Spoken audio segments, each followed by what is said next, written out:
Alright, good evening everybody, and welcome to the 53rd entry into our series about Ike Upscribe, the Apostle Obsonate, disciple of, or apostle of, Paul Samuelson. So I have been recording these. I'm feeling quite drained. It's very late or early for me right now. And while I want to jump into the game, I thought I should maybe say that I'm actually coming at the end of a fairly long series of just recordings that I've been doing. And unfortunately, I'm not able to talk about, there's going to be something that's coming up on the weekend, and I suspect that this video will be coming up on Friday. So while I'm not allowed to talk about what I've been doing yet, it might be something that is of interest to viewers of this series.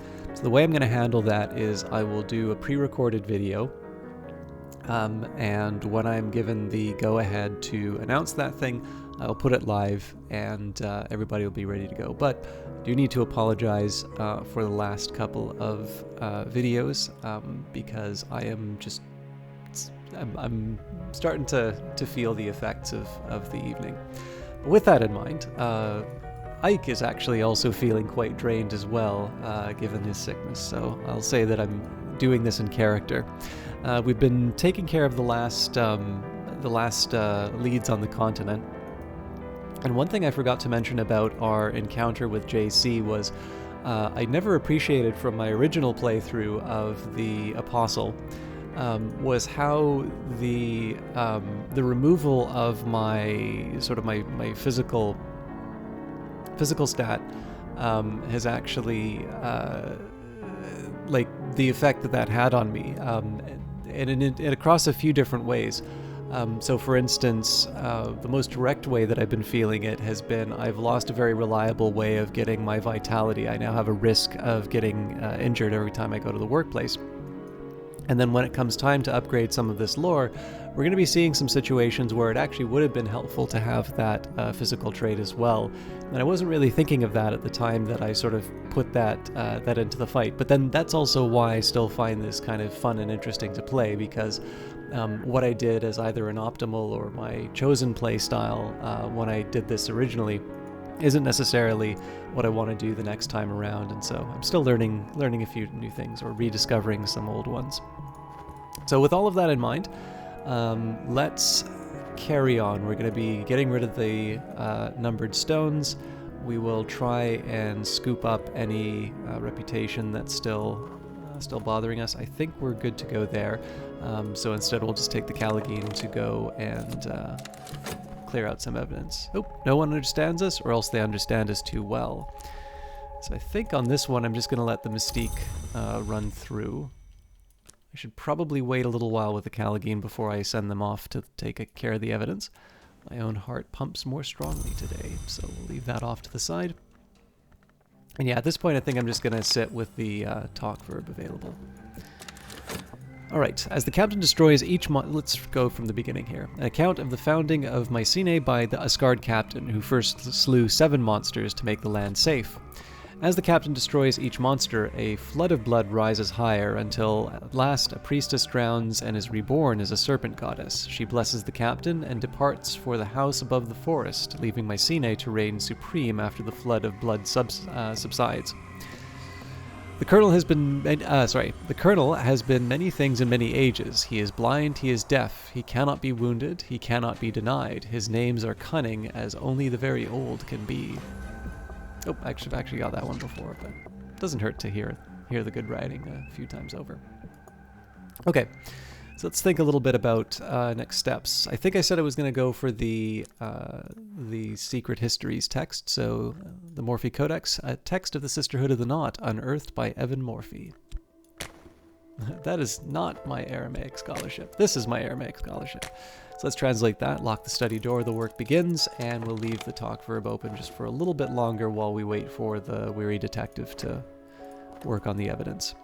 Our expedition plans for the next challenge. It'll consume funds. I can add funds now, or I could send another follower.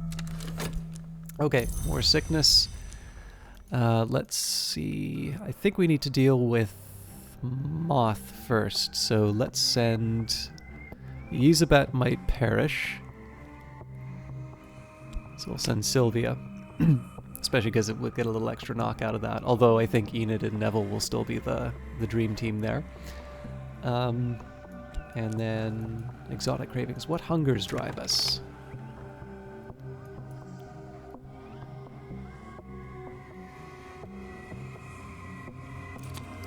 A courier has arrived from our delight with a single vial of their most holy blood. So we've got a few things to get a handle on. I want to get the delightful blood combined with the forlorn blood, but I also want to try and get my rest done. I think the delightful blood should come up first. I believe that is the shorter of the two, but I am going to have to deal with the fascination as a result. Ooh, another season of sickness. All right, the day is done, but so am I. I've earned my pay. Okay, so let's take my forlorn blood, delightful blood.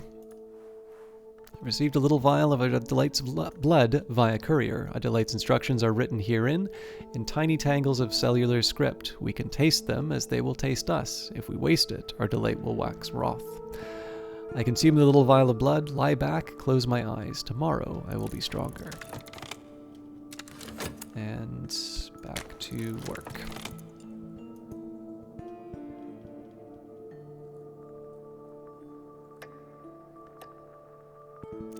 2 minutes left on the Callagine. I'm much recovered. More than that, I am sumptuous. The sclera of my eyes, the veins in my wrists are aswim with gorgeous serums. When the vitulation comes, I will be the centerpiece for our delight to prove their appetite, to enact the grail. Okay. So I gotta think a little bit about how I'm gonna handle this, this fascination. But for now, let's think about the dream verb and what I... Oh, sorry. Affliction first. We're still gonna have to deal with some of that.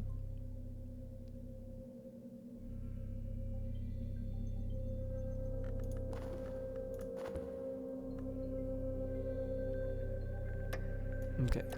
30 seconds. Well, it might actually be longer, but let's see if we can get the Callagine to work on the evidence as soon as possible. Oop. The wood beneath the mantis is darker even than this place. The moth will guide our footfalls. Success is very likely. Now, I think it also says... Oh no, it's forge. Long ago, the primal trees marched from sea to sea. Some traces of their reign still survive. Like this dense and choking territory of root and thorn, the practicalities of forge or the mysteries of moth may see us through. So we're already fine with moth, and mostly I wanted to take care of that for watchers, mortals, perhaps even ordinary mortals, but quite a number of them. They can be fought, seduced, or deceived, so deception is where I'm heading with that. And then finally we have the hidden door. Hidden doors can be found with lantern or knock. I guess we already brought Clifton along, so I suppose in this case we can bring Slee. Well, but do I want to bring Slee right now? I think probably it makes sense for me to just add the funds and wait to see where we're at in the expedition. Okay. The Morphe Codex, in which a priestess of the Sisterhood of the Knot claims to have discerned the true meaning of the Thunderskin's birth. The writer credits the Red Grail, the Ring Yew, and the Horned Axe, the powers the Sisterhood reveres, with agreeing a final treaty. With agreeing a final treaty between the hours of the house and the hours they displaced. The Thunderskin loved the Yew, and the Grail destroyed him, as restitution for the slaying of the Horned Axe sisters and brothers.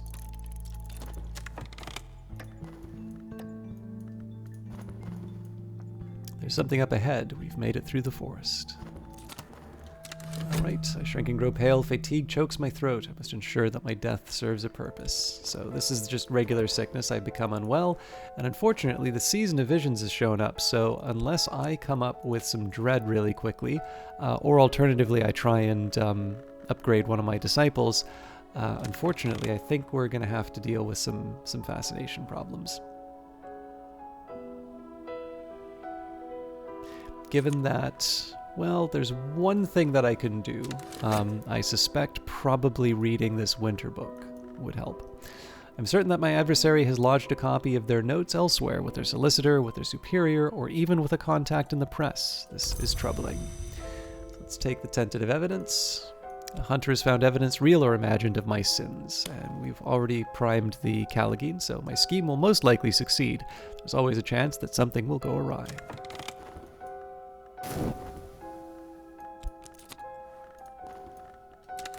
Day is done, but so am I.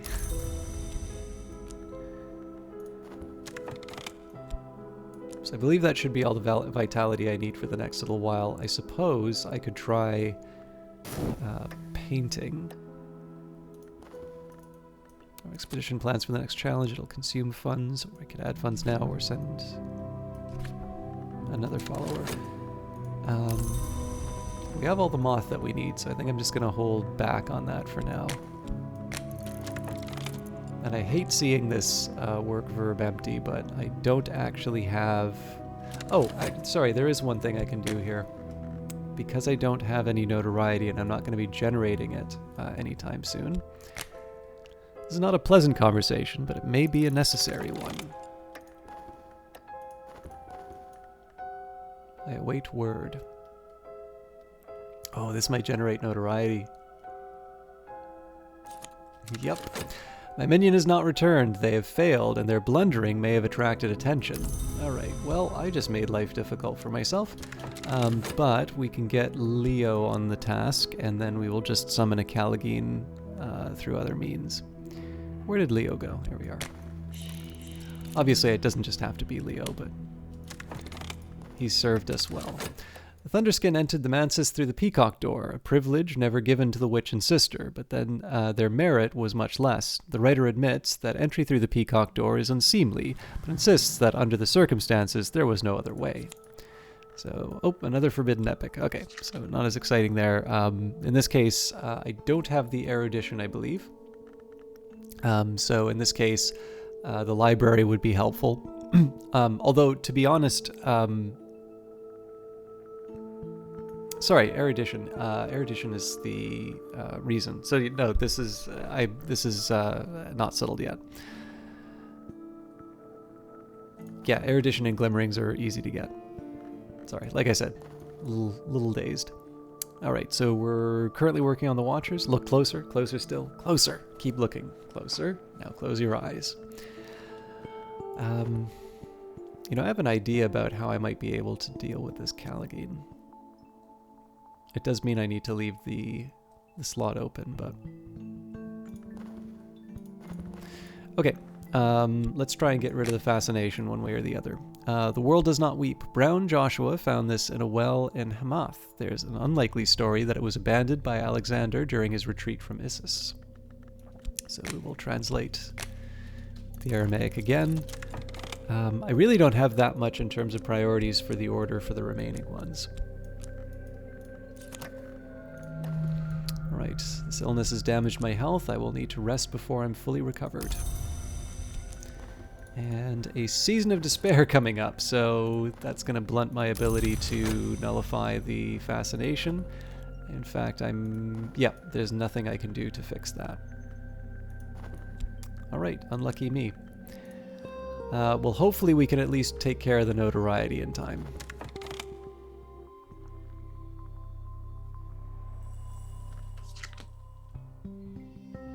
The one bit of good news, though, is as long as I don't generate dread, I should be able to get the fleeting reminiscence. So in this case, we'll wait.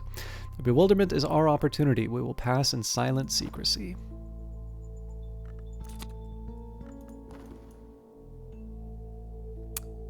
Okay.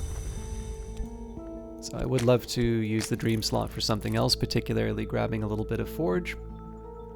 But I gotta work with what I've been given. So right now we're gonna recover our health. I don't have any more sickness, so I'll just leave that be. Oh, the standards of Daylight Society cannot apply to us, but perhaps we won't emphasize that point. Perhaps we'll rely on charm and good humor. I have supplied elegant platitudes about the high principles of our organization. You know what? I'm going to risk the Glover and Glover job. Alright, prepare the text for study. We are not going to read this yet, so let's go and read the Devoured Tantra instead. Diplomat priest Stanislav John Schaller transcribed this from the library of a Red Long, but his manuscript remains in a private collection in Karashim.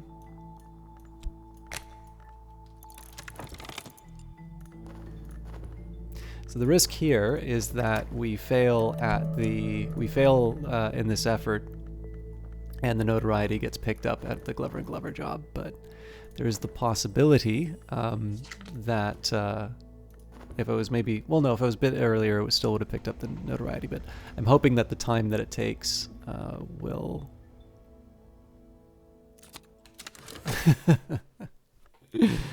I have no luck at all.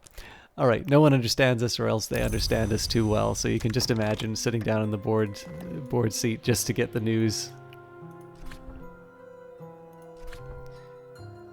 Okay. So our senses are sharpened. We should find this hidden door, and if we add Slee, we'll almost certainly find this hidden door.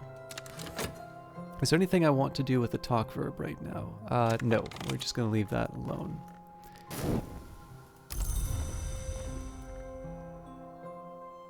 The days are past when I could head home after lunch. My colleagues have begun to suspect what I am. They know nothing of what I could be.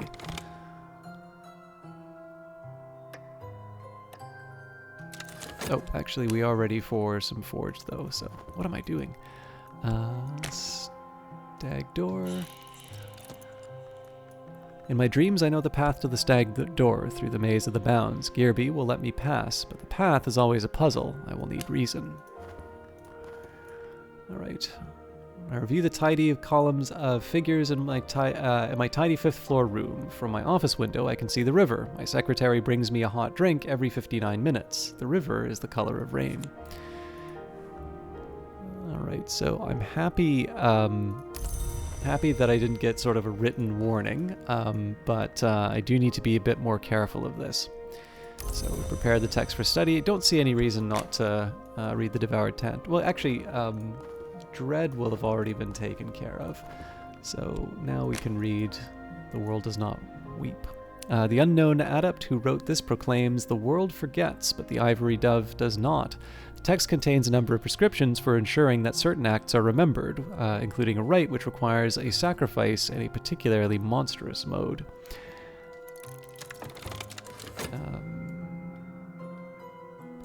I think the time has come for... I'm going to get Leo to talk about the organization again. Now that might mean that the Callagine is not free to deal with the evidence, which is a little bit of a priority, but I have a plan for that as well. Okay. Paintings whisper, windows wink. I know these things are not true, but how can I be certain? And the wolf despair prowls elsewhere. So the contentment here is sort of my shield if things don't turn out with the book.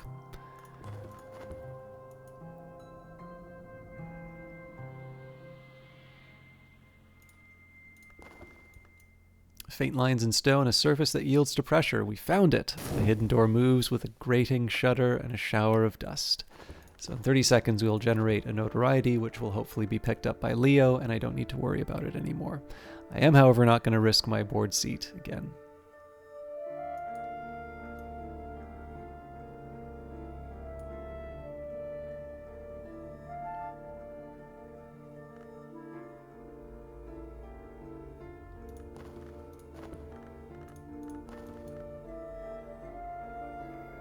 I never read this recently.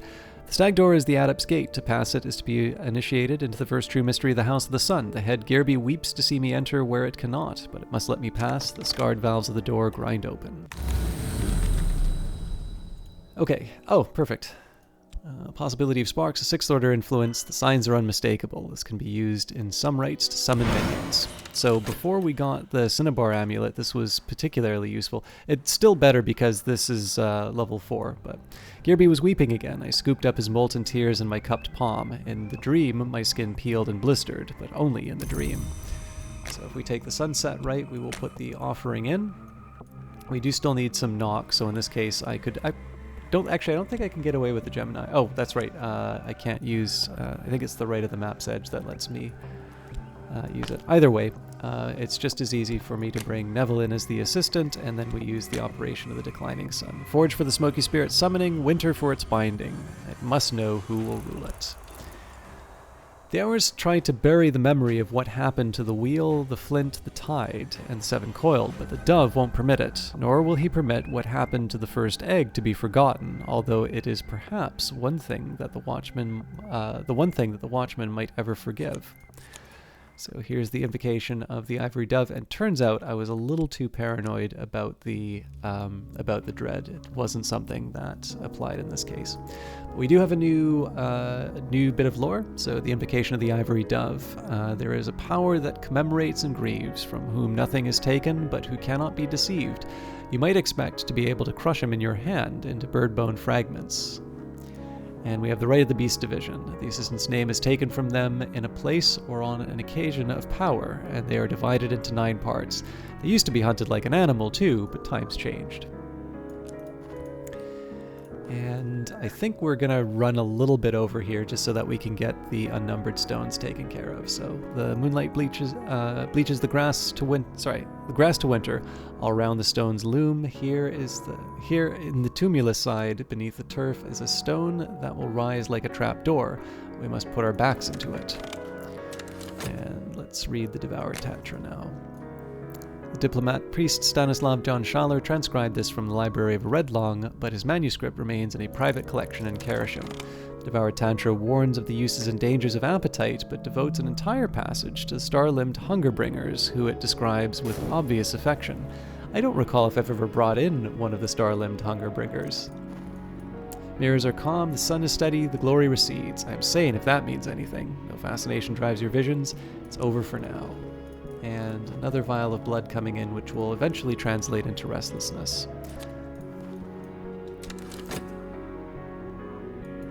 The chamber inside the tumulus has half collapsed with the years. Fat white spiders crawl from the touch of our lamplight, insolently slow. The stone reliefs are cracked and dripping, but here is the offering hole still with its treasures.